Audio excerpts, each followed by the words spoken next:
На водозаборе Кантышева минувшей ночью произошла авария. Вышел из строя силовой кабель, который питал насосную станцию водозабора. В результате пришлось приостановить работу водозабора.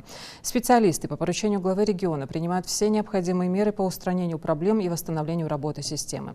Пока на время проведения аварийных работ воды нет во втором микрорайоне Малгобека и во всех населенных пунктах Малгобекского района.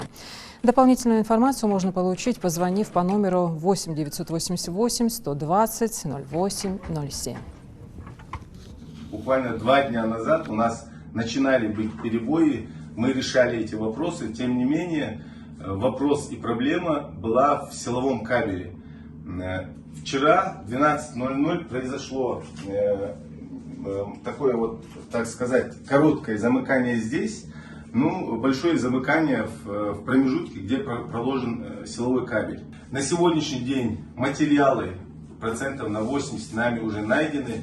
Работы с 6:00 с техникой, со всем персоналом предприятия «Единый оператор».